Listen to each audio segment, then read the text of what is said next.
message number one, economic growth is going to be much harder to generate. No doubt about it. And there are a lot of reasons for that.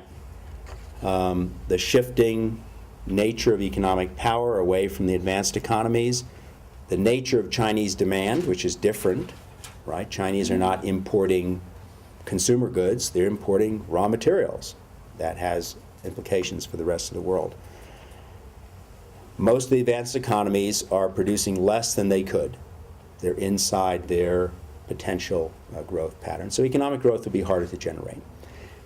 Consequence of that is that global competition will be much more fierce, right? Countries increasingly have to do a lot of things right, right? It's not that countries can afford to do one thing right. You know, we fixed our inflation, we did something on exchange rates, we're trying to deal with our energy problem. You've got to do a lot of things right. And you've got to benchmark yourself against the best in class. Why do I say that? I'll give you an example. Chile is the best managed country, arguably, in Latin America.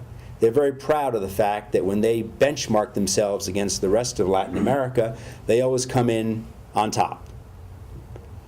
Interesting, but not relevant, because they're not competing against the rest of Latin America, they're competing globally. They've got to benchmark themselves globally. Being the best in your neighborhood is no longer sufficient, because you're in a global environment. Same is true for South Africa or any other country, which is you've got to benchmark yourself and be more competitive, and that implies a lot of things.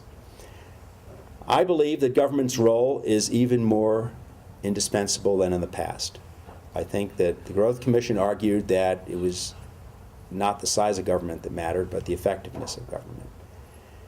That is absolutely true. It is true now because there are a lot of ways in which government has to act as the regulator and as the risk mitigator, because if things go badly, it falls on government anyway, right?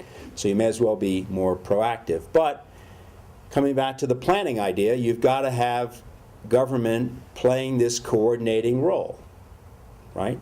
No one's in favor of state enterprises that are inefficient. No one's in favor of government interference where they shouldn't be. But there are a lot of legitimate areas where government needs to be. And if you want to generate growth, you're going to have to use government in a smart way.